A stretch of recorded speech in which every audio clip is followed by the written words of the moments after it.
Um, yeah, so I noticed I picked up two kind of themes from what you were discussing. One was somewhat audacious goals, and the other was I don't think I heard you use the word profit in anything that you spoke about. Um, you seem to be each thing is pointed at like reinvigorating an industry or bringing back space missions. How much of your success do you attribute to having really audacious goals, or versus just not being focused on the short term, money coming in, or I don't know, investors? Unfortunately, one does have to be focused on the short term and money coming in when creating a company, because otherwise the company will die.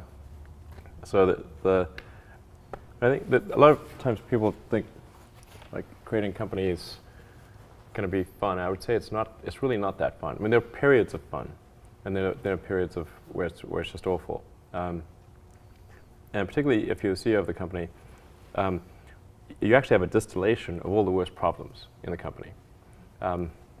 There's no point in spending your time on things that are going right. So you only spend your time on things that are going wrong. And there are things that are going wrong that other people can't take care of. So you have like the worst. You have a filter for the crappiest problem in the company, the most pernicious and painful problem. So I wouldn't say I think you have to feel quite compelled to do it, and have a fairly high pain threshold. And there's a friend of mine who says like starting a company is like staring into the abyss and eating glass. And there's some truth to that.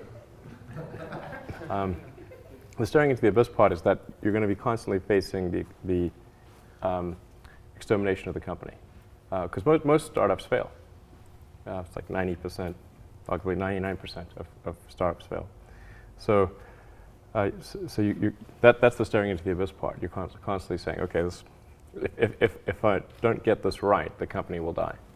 It can be quite stressful. And then the eating glass part is you've got to do the problems. You've got to work on the problems that the company needs you to work on, not the problems you want to work on. And so that's you end up working on problems that you'd really wish you weren't working on. And so that's the eating glass part.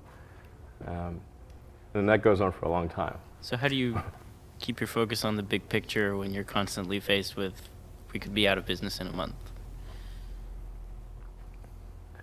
Well, it's just a very small percentage of mental energy is on the big picture. Like you know where you're generally heading for, and the actual path is going to be some sort of zigzaggy thing in that direction.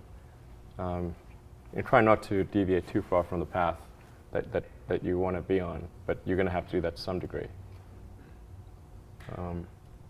But I don't want to diminish the. I mean, I think the profit motive is a good one if the rules of an industry are properly set up.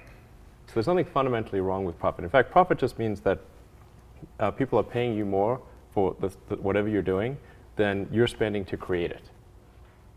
That's a good thing.